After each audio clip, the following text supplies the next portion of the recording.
Hello, I just got out of the theater after seeing Wakanda Forever. So, long story short, J-Man and I were supposed to watch this last night, and something came up and we had to cancel.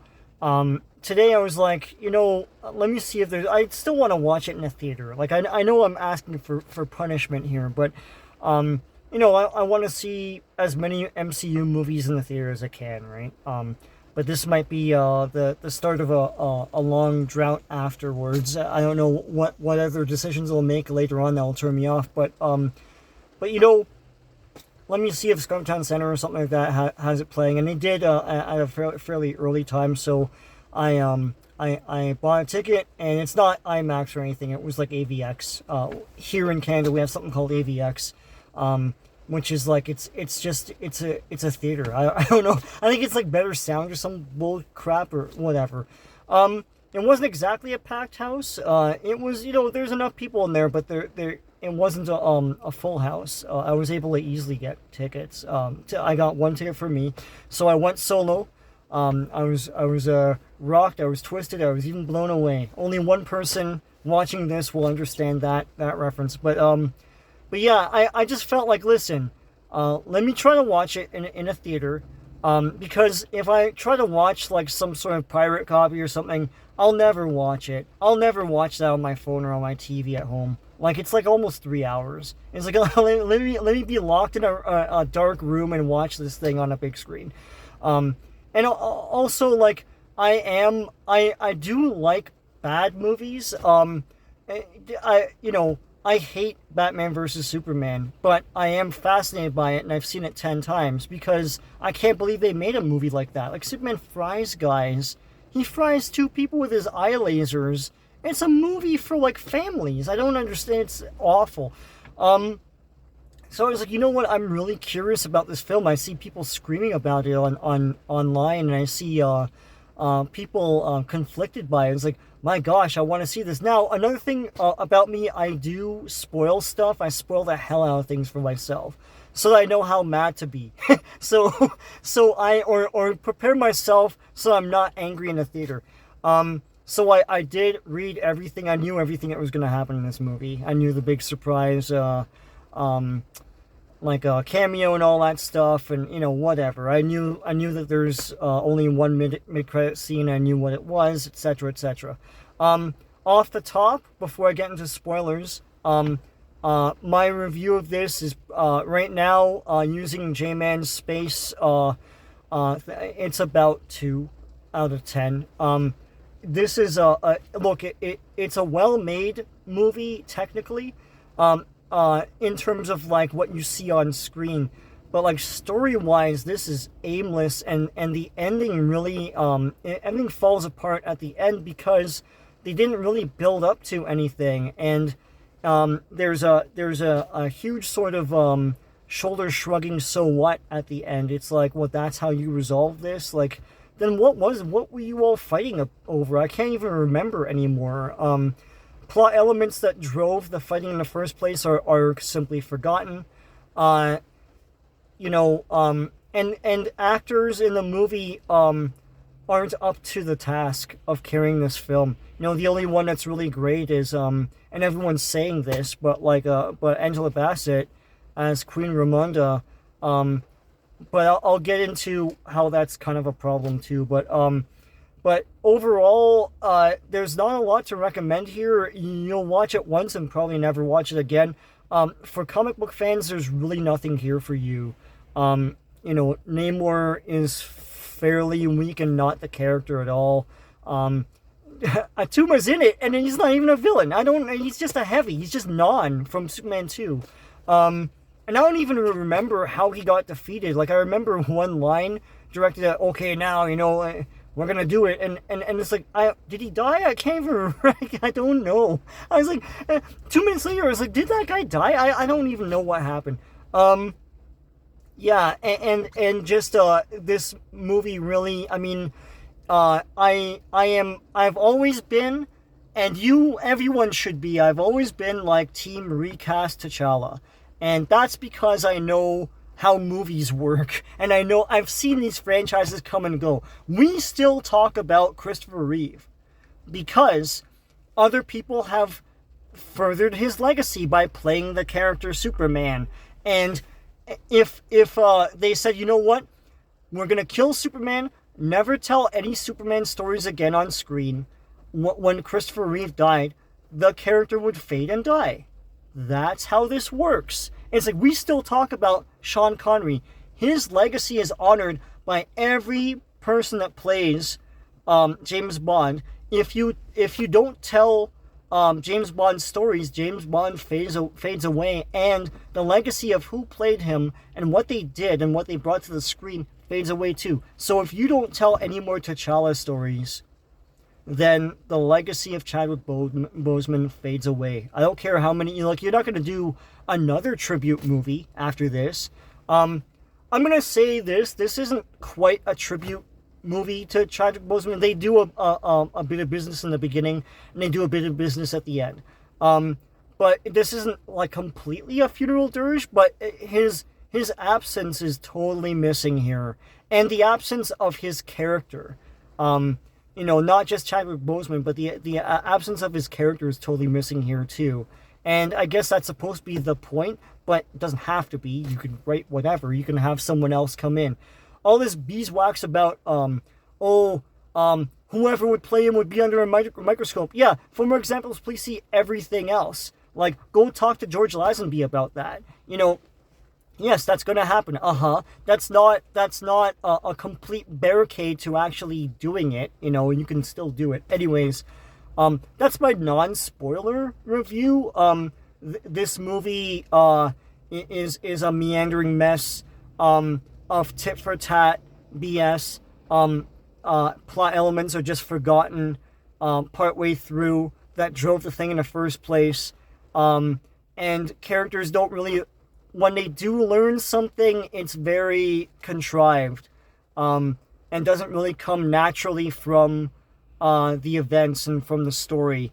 If anything, this is probably more thematic, and I'd have to meditate on that a bit, rather than narrative, because maybe there's things I'm missing in terms of like motivations and character motivations and stuff that come more from themes than anything else. This is about empires, about imperialism, and about moving on from grief, basically. So if you love those fun themes, come out to watch the holiday movie, Wakanda Forever. So, spoilers. There were some cool things in here. When it was beginning, I was like, oh yeah, the first attack of the Talokans. I'm going to try and say that, but mostly I'm going to say Atlanteans. The initial attack of them is pretty eerie and cool. I like that. The way they kill T'Challa is kind of stupid, and it runs counter to the whole point of Wakanda. They're supposed to be able to... They've moved past cancer, basically. But here it's like he dies of a mysterious disease. They don't tell you what the disease is. And it's like, well, they should be able to heal that, right? They should have had him die some other way. Like maybe he's dying of wounds from a battle where he protected the country, Like that would have been better. Like, yeah, so like there are cool things, but you throw a bunch of darts at the wall, some of them are going to stick and some of them are not. A lot of the artistic sort of like the visuals and the music is amazing. They threw everything they could at this, like they have all the resources in the world. It's Disney, right? The characters, I like M'Baku in this. Some people are saying, oh, he's goofy and stuff. He has the wisdom in this thing. He's constantly dropping wisdom bombs, and he has some sense of humor from time to time. Okoye, or however you pronounce her name, she gets the wind knocked out of her sails, and that enhances the character to me. She's not just like like a stoic superwoman. She something happens to her here that makes her a bit more interesting. I like that. There are there's some action. There's a whole like hour and a half where nothing happens. And it's funny because I didn't want to like eat my popcorn too noisily in the theater. I didn't want to do that, and I was like, I was waiting for a big action scene. It's like, oh boy, this is a good gauge because I can't find a proper place to crunch my popcorn. It's like it's freaking people talking, when there is action, it's even amounts of like some of it is beautifully staged and some of it is too close and you can't see it, right? There's a cool fight between Okoye and Atuma. Atuma gets, some scenes, but once again, he's not a villain. He's not a villain in this. I don't know if they'll do like a Namor thing where like he's the outcast that wants to take over or some crap, or maybe he's disappointed by Namor's Namor's decision at the end of this movie. Everyone in this movie calls Namor Namor. Only Namor calls himself Namor, and then they use that clip in the marketing for this film to virtue signal once again. But everyone calls him Namor in this movie.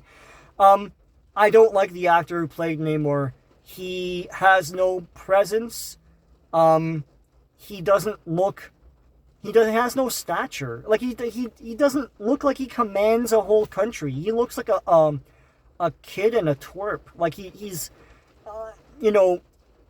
Namor should be regal. I always remember that I think it was Daredevil. Is it 7 where Namor tries to sue humanity and he tries to sue the human race, but there's a scene in that where he's sitting on a chair and some dude says like, he's so regal, whatever chair he sits on looks like a throne when he sits on it, and that to me in a nutshell is Namor.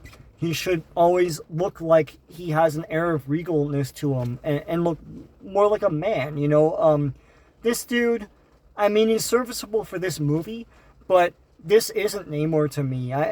It's cool that they had a somewhat of a color scheme here with the green Speedos or whatever they call them in this, and he had the wings and stuff. But, it's funny. There's a scene where they show a flashback to Namor as a kid. And that kid played Namor better than this Hiruto, this Tenok guy. It's like, and that guy's a kid. Like, he had a half-lidded sort of, chin in the air, like disdain for everyone. That was totally Namor. And he had like a widow's peak. I was like, my God, this little kid is a better Namor than the main guy you picked for this character. Wow. Shuri, I'm blanking on her name right now. But the actress who played her. Look, when you cast a movie, when they cast Black Panther, they cast supporting actors and they cast actors to lead. And she was cast as a supporting actor, and she's still a supporting actor trying to play a lead. There's no gravitas to what she does. There's no command of the screen. Oftentimes I find myself looking at other characters because the actors are better. And she, I mean, I don't know, man. And she's spoilers, and I said spoilers before. She's the new Black Panther. But that's where things really fall apart at the end. The end is just they tie it up because they're tired or something, or they ran out of money or something like that. It's like they don't know what to do. Namor is super duper strong and gets defeated by Shuri's Black Panther, and they make a big deal earlier in the movie that she's not experienced enough to be in a field like that, and yet she defeats him. She does do a few things to weaken him, in terms of like evaporating the water and stuff around him. But I mean, if she's able to defeat Namor, then what's the point of Namor in this universe? This movie didn't really leave me inspired to watch more of this Black Panther. I don't care about her adventures. I want T'Challa back. T'Challa is the Clark Kent of Black Panther, and was for over 50 years in the comics, right? Like in publishing. So yeah, and I just feel like Black Panther, moving forward with Shuri is not a great idea. If they want to do it, sure, I don't know. I don't know if I'll watch those. Namor, I don't really care about watching more movies with this Namor. He's kind of a weak twerp, and the way that everything is resolved at the end makes you wonder why everyone was fighting in the first place. It's like, the spoilers. The Americans find a machine to find vibranium in other parts of the world other than Wakanda, because Wakanda is stingy with sharing that, of course. They find it, but it's on Talakan turf, and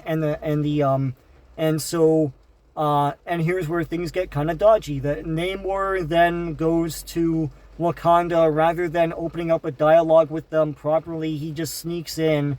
They're already suspicious of him, and he's like, "Oh, let's team up. I don't want anyone knowing about me." Right? It's like, go find the scientist that made this machine, and I'll kill him or whatever. And then when they find the scientist is this kid that it's Riri Williams, and then they refuse to kill her. The Talconians then capture her, don't really do much with her, and then Nakia comes in and rescues her and Shuri, and then and kills a couple people doing that, like a couple Talconians or whatever the hell they're called, Atlanteans, man, or as Cobby would say, not Atlanteans, and then that really pisses off Namor, who attacks Wakanda, kills a certain person, and that's supposed to bring Shuri up to task to then go after Namor. So let's talk about that. A lot of people online are pissed off that they kill Queen Ramonda. I'm okay with it. I get that she's like the best thing about this movie. Well, one of the best things. I mean, she's the best actress in this movie. It's sort of like when they killed Cottonmouth halfway through. Was it Luke Cage season 1? And the show just had the wind, just the steam taken out of it, and it's like, okay, well, nothing is really, I don't care about this like Diamondback dude, and that's sort of what happens here. I get what they're trying to do. She's built up so much in the movie, and she does such a great job. Like Angela Bassett does such a great job that when she dies, you really feel it, and that's the point. Like, you feel that loss.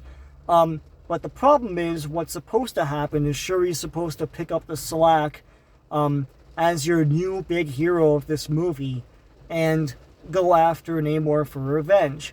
And I don't care about Shuri. I don't care about the actor playing her.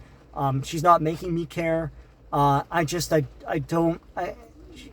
There's just something about her that's like, sort of like, struggling to be up to task to carry this film. I don't care, man. M'Baku's better, and like, he's just used sparingly. A lot of the characters that you probably loved, like the supporting characters in the first movie, don't really do a lot in this one. I like the look of the Atlanteans. I'm going to call them Atlanteans. I like the look of the Atlanteans when they're blue. They're blue when they're on the surface, and then when they're in the water, they're like, flesh colored and stuff. I like the blue ones because they remind me of the comic book versions. They just remind me of that. But like, I am disappointed in what they did with Atuma, and with Namor. Oh my god. I had I was gonna wear a sweatshirt yesterday. Actually, I wore it to work. Yesterday. It was a Submariner issue 48, I think, the one where he squares off against Doctor Doom. I think it's Gene Colan art, but I had that, and I didn't wear it today because I didn't realize I was gonna watch this today. Overall, I am disappointed by this film. I'm baffled by the directions they went. I understand artistically what they want to do, but they have to understand that this thing has 10 Happy Meal toys and frickin' Cinnamon Toast Crunch promotions, and families with kids are gonna go see this, and it's like, there's not a lot for them to really root for. I think that's what's really missing here. I don't really root for Shuri. I don't root for this Black Panther. I don't root for Namor. I don't want them to fight. I don't want that. And this whole thing is sort of like it just makes the whole movie sort of cringe. Like, why are you doing this? What's going on? Like, there's nothing really rousing here. And I understand, yes, they were all upset that Chadwick Boseman died. And maybe this is one big audio visual, like feeling board for that. But I don't know. It doesn't work for me. I could watch it once and not watch it again. I'm okay with that. It doesn't leave me inspired to watch these characters in future installments of things. So that's that. Hopefully they didn't kill this franchise, because I think there's a lot of potential in the Black Panther franchise and even like a Wakanda franchise. I don't see a lot of Wakanda in Wakanda Forever. Not a lot of the culture and everything, which is disappointing too. So, I mean, overall, I think it's okay to watch once if you're above the age of 16. Under that, you're gonna fidget and you're not going to be able to hold your attention for very long, because there's not a lot going on here. A lot of this movie could have been cut. Just tightened up for brevity. If someone's going to a location, I don't need to see them getting there, opening the door. It's like, just get there. It's called film editing, man. So yeah, overall, I would say, if I were doing the space, let's do the space and then I'll end this, because this is over 20 minutes now. So, story, I'm going to give it a 0. There is no story. It's tit for tat. It's like, sometimes you have to, every so often, a new development happens and you have to double back and think back, how did we get here? And like, as I said, stuff is just abandoned because they don't really need it to propel, plot A, B, C, or whatever. So, 0, man. 0 for story. Pacing, 0, because this is way too long. It can be cut. The rule of thumb for pacing is, if you can find things that don't really need to be there and then you can cut, you could do without, then you got a lot of like fat there that doesn't need to be there, right? And there's a lot of that here. Yeah, I mean, Martin Freeman doesn't really need to be here. There's a lot here that's setting up other movies, and like, when that was called Iron Man 2, everyone shat all over that movie for that. Here people are giving excuses like, no, they're setting up Thunderbolts, they're setting up a Namor thing, they're setting up all sorts of, they're setting up that Riri Williams, change her name, Riri Williams, Disney Plus series. I have no interest in watching that. They did not do a good job of endearing that character to me in this movie. Like, she just like, she's like, why? What's that? What's going on? What is this? Oh no, I'm in a cave. Like, my God, do you have any agency at all? Like, I know that a TV show would probably then, inject that into her and give her the hero's journey. But I don't trust these Disney Plus series to do that, because they don't seem to know how to tell a story, man. They struggle with 6 episodes. So, okay. So pacing is a 0. Art, I'm going to give it a 1. I like the look of things. I like the music. I think they could have done more imaginatively. So yeah, I mean, I'm dinging it for, like, yes, we're seeing the ships and stuff that we saw in the first movie. They're a bit more hazy in this one, because there's more sunsets and stuff going on. But I would like to have seen more of Wakanda. The music is fantastic though. So art is a 1. Character, oh God, character, that's a 0.5, because like, some characters are good. Characters that are good, that are like Okoye and M'Baku from the first movie, aren't used enough.